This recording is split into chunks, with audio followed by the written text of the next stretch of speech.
Good morning, everyone. Let's start with the prayer.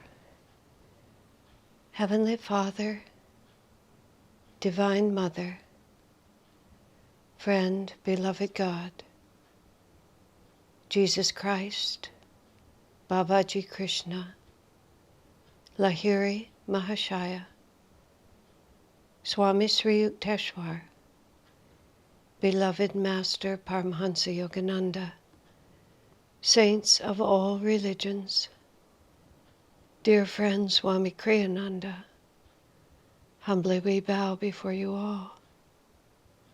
Give us the strength, Lord, to face whatever you send us, that we may see behind all the activities of this world your divine hand. Difficult as it may be, we know in our heart of hearts that you are always with us, and that everything that happens is to bring us closer to thee, which is our only goal in life. Om, peace. Amen. We are going to interrupt our normal broadcast and talk a little bit about world events. Today is February 28th, the last day of February, 2022. And a few days ago, Russia invaded Ukraine, and ever since then, and many days leading up to it, but especially ever since then, there's been this backdrop of anxiety and sheer terror and complete uncertainty about what's going to happen next. And all of a sudden you see a whole new population just, 2 weeks ago were making plans. I'm sure they were planning weddings and giving birth to babies and opening businesses and making alliances, and all of a sudden people are picking up guns and fighting in the streets, and we have no idea how it's going to end. And the world being what it is right now, you simply can't cut one little square of the planet off and just have the events of that that part of the planet just stay in one place. There was an editorial in the New York Times by Tom Friedman, who's a very interesting writer. And he's a very creative, and he always has a very interesting perspective. And I'm not really a student of history at all. And he mentioned what is obvious, that since this is the first time since World War II that somebody just reached out to take somebody else's territory, or in such a big way like this. And what he was talking about was, this is what authoritarian leaders and kings and monarchs have been able to do for centuries, is when they want something, they can use their force and go out and get it. And even if others objected, it was always contained. And Tom Friedman has written a lot about the globalization of the planet. That's why it's been interesting to me. And he talks about the superpowered individual.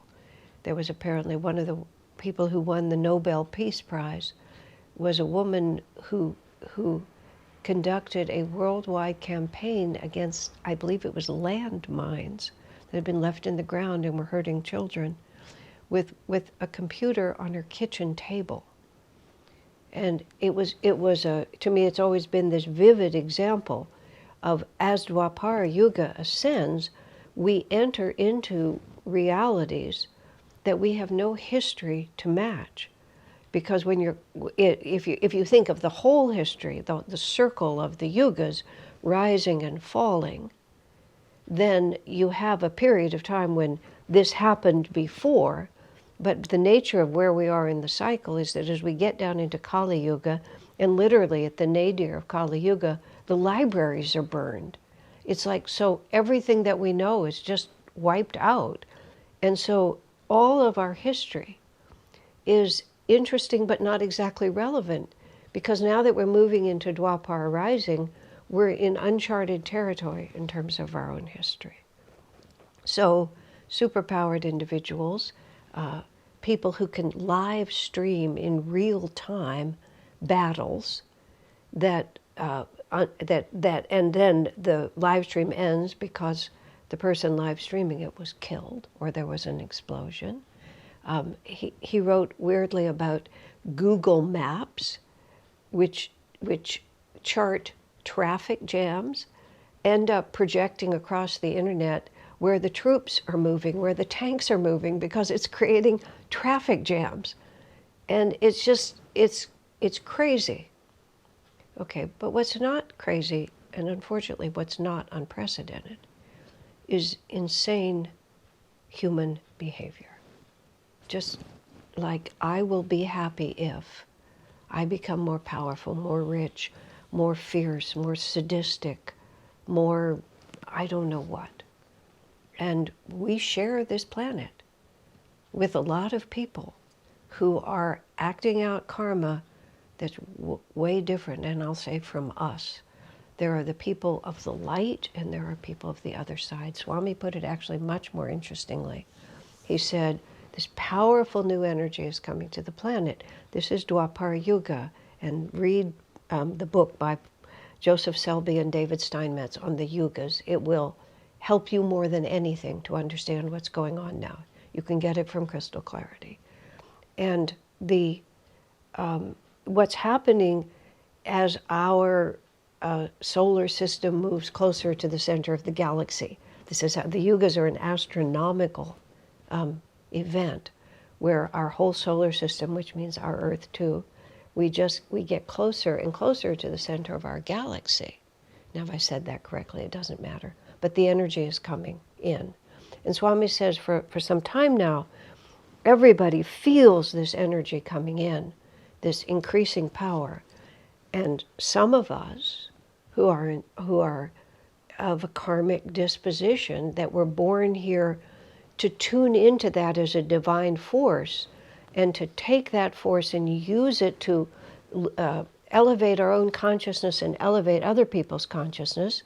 We're trying to tune into the divine power behind that. Others who feel that power coming in are trying to master it with their egos, with violence, Swami says, with sensuality, with drug addiction, with just everything I can do with my ego to intensify this experience, because the potential is so great now. Nuclear weapons, cyber attacks, ballistic missiles, drones. There's all these ways that the ego can take this new energy, and this new energy is internal and it's also external. It's all of this technology that's come in.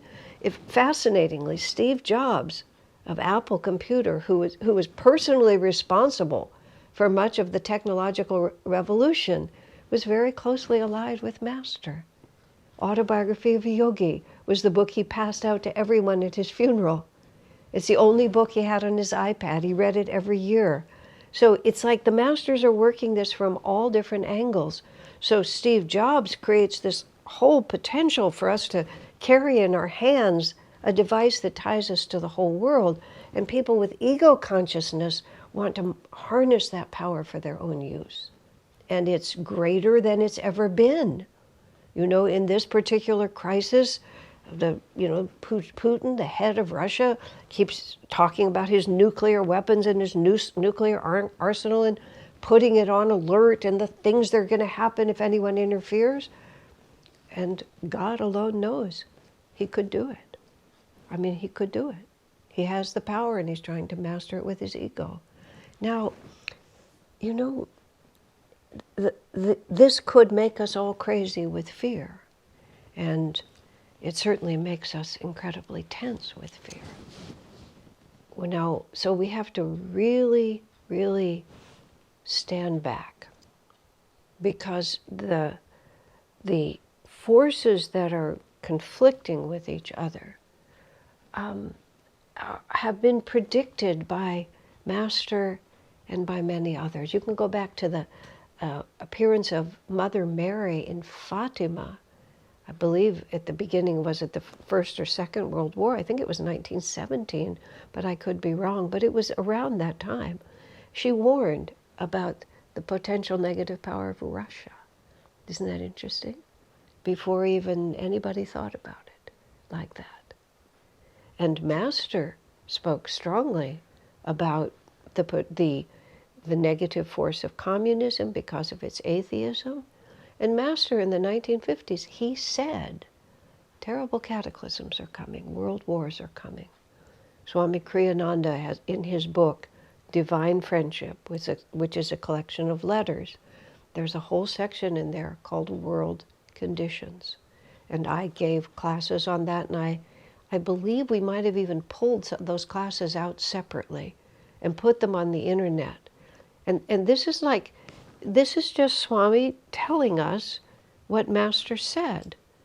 And Master wasn't kidding. He was just telling us what was going to happen. Now, Master said, at the end of all of this, light will triumph. But he repeatedly said, the distance from here to there is going to be tumultuous. Now, I can say that without bursting into tears, but that doesn't mean that we're not all going to shed a lot of tears. Now, some people think to sort of like even talk about this as being negative. No, it's not being negative. It's just being realistic. And we also have to ask ourselves the question, why did Master tell us? He wanted us to know. He wanted us to take this seriously. He wanted us to put ourselves as powerfully as we can in the presence of the light. Well, for ourselves and also for whatever help we can render. And again, at times like this, we have to go very deep into what we really believe, and it takes a tremendous amount of willpower to hold to those beliefs, even in the midst of extraordinary human suffering. I mean, when that invasion of Ukraine first started, my heart was just so heavy, just thinking about all those poor people. And I always think of it very specifically. Who had a wedding planned for that day? Who's in the hospital giving birth to the first child? Who had to say goodbye to the father of the household while he picked up a gun and went out onto the street? And now, people have to move into the subway stations. It's just, you can hardly stand it. Why does God make a world like this? It's not something I can answer. I've never been able to answer it. My faith doesn't come from seeing sense in the world around me. It comes from deeper experiences in my own tiny world where I can see that God's plan is better than mine. But God's plan often involves a lot of suffering. Every soul is in the hands of the divine. Every soul is equally dear to God. Sometimes you've heard me say I refer to Divine Mother's rowdy children, her naughty children, because everyone is equally dear to Divine Mother, following their own destiny, but many of them are following an evil destiny. Just because I put it in a more lighthearted way, in an attempt to live more from the perspective of the divine and less from the perspective of my own frightened ego. Yes, there's evil afoot, and a great deal of it. And it has to be an incentive for us to live ever more powerfully in the light. Because you see, we wanted to be born now. And there's many fascinating stories of past life regression and so on like that. And I believe at least many of them are true. And many of those stories include people also confirming these are going to be very tumultuous times. But so interestingly, the people even who talk about it, they go to a pre-birth state and talk about choosing this incarnation. They're glad for it. Because challenging times are times when we can emerge even more victorious. Now, I say all these things because we need a lot of, how shall I call it, arrows in our quiver. We're all going to need a lot of ways to keep ourselves steadfast in the face of great challenge. Now, maybe this crisis will be diffused. Maybe this crisis will just be a moment in time and then we'll go back to a certain equilibrium. Maybe this will be the beginning of some of the cataclysmic events that Master described. God alone knows. But God does know. And I wanted to read something that I read often. In fact, I've now taken this paragraph and I have sort of a small, what I call wall of wisdom, where I keep ideas that I really need to see. And I finally copied this one out and just put it on the wall where I see it every day. This is from Autobiography of a Yogi. This is an actual first edition. From the chapter Babaji, Yogi Christ of modern India. The Maha Avatar Babaji is in constant communion with Christ. Together they send out vibrations of redemption and have planned the spiritual technique of salvation for this age. Babaji and Christ together, now I'm just speaking, have planned the technique of spiritual salvation for this age. The work of these two fully illumined masters, one with the body, that's Babaji, and one without it, is to inspire the nations to forsake suicidal wars. I was remembering this in the context of Russia and Ukraine. Master calls them suicidal wars. They're just stupid, self-destructive, chaotic, evil. But here they are, to inspire the nations to forsake suicidal wars, race hatred, religious sectarianism, and the boomerang evils of materialism. Babaji, and this is one of my favorite sentences, Babaji is well aware of the trend of modern times, especially of the influence and complexities of Western civilization, and realizes the necessity of spreading the self-liberations of yoga equally in the West and in the East. So there it is. Master published this in 1946. World War II had just barely ended. And Master only lived to 1952. And it was during those years that Swami was with him that Master said, you don't know what a terrible cataclysm is coming.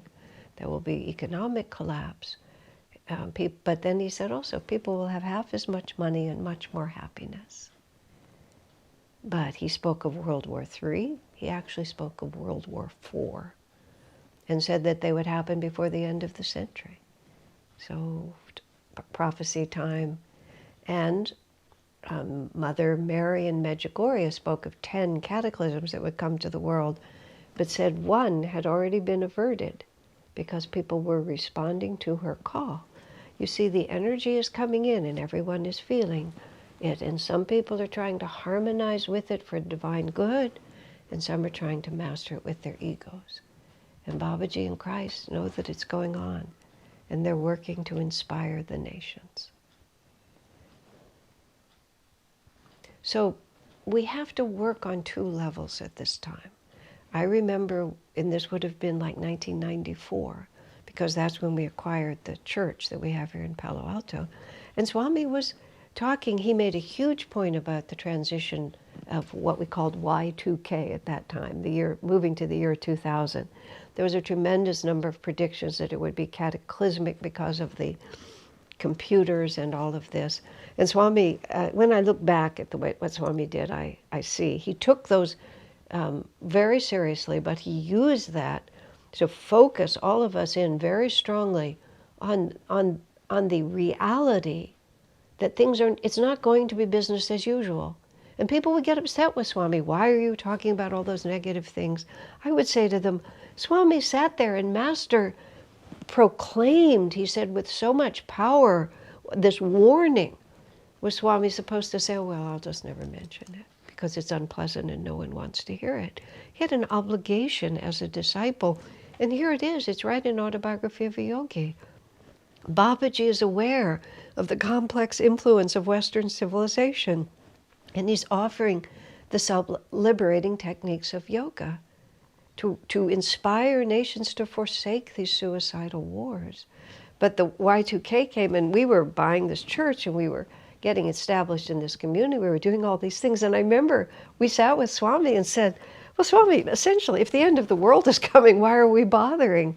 And Swami he went like this. You see, it all happens on so many different levels. He said, oh, well, we can't make our plans on the basis of a future when we don't really know what it's going to be. He said, of course we have to keep working. We keep having to do our good work. We have to plant the roots as deeply as possible. Because, whether or not things endure physically, it's the energy we're putting out that really matters. And every individual that can be inspired toward the light is that's what Babaji and Christ are trying to do. Because this is not really happening. By the time it's the level of this suicidal war, this insane egoic attempt to master the energy, that's the last manifestation. It's happening on the astral plane, on the causal plane. That's where the real light and dark forces are vying. By the time you get to this plane, it's all muddied and mixed up. But there is a battle. And the battle is, am I going to give my life to divine expression? Am I going to do everything I can to cooperate with Babaji and Jesus?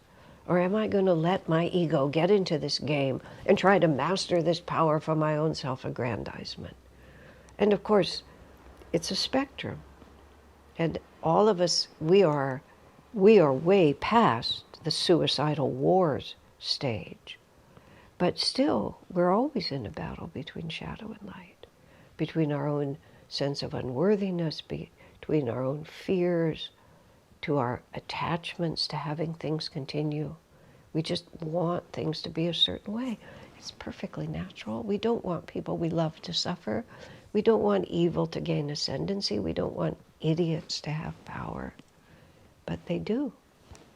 This is early Dwapara. It is Dwapara rising, but it's early Dwapara. And these are the conditions that we live in. War continues all the way through Dwapara Yuga, which is a pretty awful prospect. It's not as good as we think it is. But this was the time when Master chose to incarnate. And he could have come at any time. This is when he came. He came to plant the roots of this future enlightenment. And Swami came to help him, and we came to help too. I said to Swamiji once, next time, sir, let's come in a higher age. But we don't choose it. And why would we come when we're not needed? We're obviously here for two reasons. We're here because the world needs us now. And we're also here because we need to be here now. Because it still frightens us.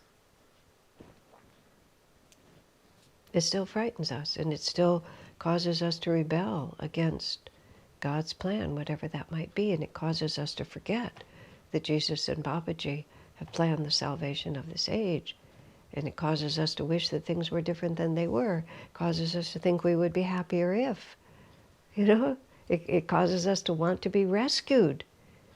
We want everything to be different, but we don't necessarily want to change. And of course, even God himself, he can't break his own laws. Divine Mother can be very, very sympathetic. And believe me, that helps. It helps to have friends who care. And it helps to feel that Divine Mother loves us no matter what. And it's wonderful to be liberated from the thoughts of our own failure by the remembrance of Divine Mother's unconditional love. All of those things are really wonderful. But we have a ways to go. We're faced in the right direction, we're moving in the right direction, but we have a ways to go. Just recently, I did something for someone and they didn't appreciate it. And I felt myself, bristling because they didn't appreciate it. And I thought to myself, oh my, it's easy for you to talk about selfless service. But even in so small a thing, look what happens. The ego comes in and says, what about me? What about me? People aren't paying attention to me. Now, of course, that's not the same as launching ballistic missiles at innocent civilians. but it's shadow instead of light.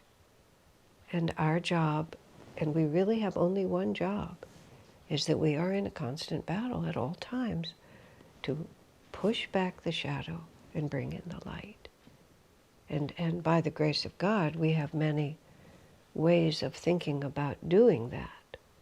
But don't think for a minute that our battle is any less intense. We're not even just battling for our lives. You know, lives come and go. It's not easy to be casual in the face of death, and I'm not being cynical. A human life is very important, and it needs to be treasured and respected. But we've had many of them. But our consciousness is eternal.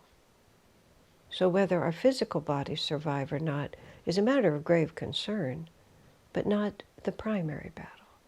The primary battle is our consciousness.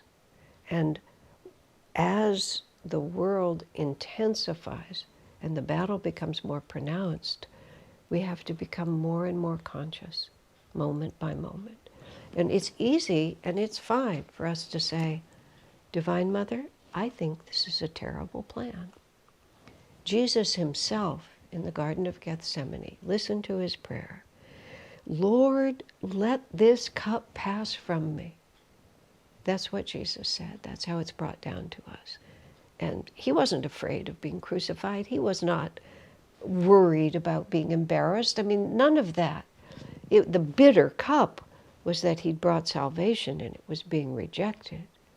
But it was a deeply heartbreaking, I mean, to the degree to which we sympathize with the people whose lives are being disrupted or even ended by this war, the master's hearts are 1,000,000 times more tender. And his heart was breaking because he brought this message of salvation and it was going to be rejected. Lord, let this cup pass from me. Don't make me drink this bitter disappointment. That's what he said. And then he said, but thy will, not mine, be done. That's the prayer. Lord, this is unbearable to me, what you're doing. The thought of all these people suffering, of this stupidity, of this evil. Say it out loud and say it as strongly as you want to. But then we also have to say, but I surrender my life into your hands. This is your world. You, Babaji, and Christ have planned the salvation of this age, and if this is part of it, then I am here to help you. And that's the best that we can do.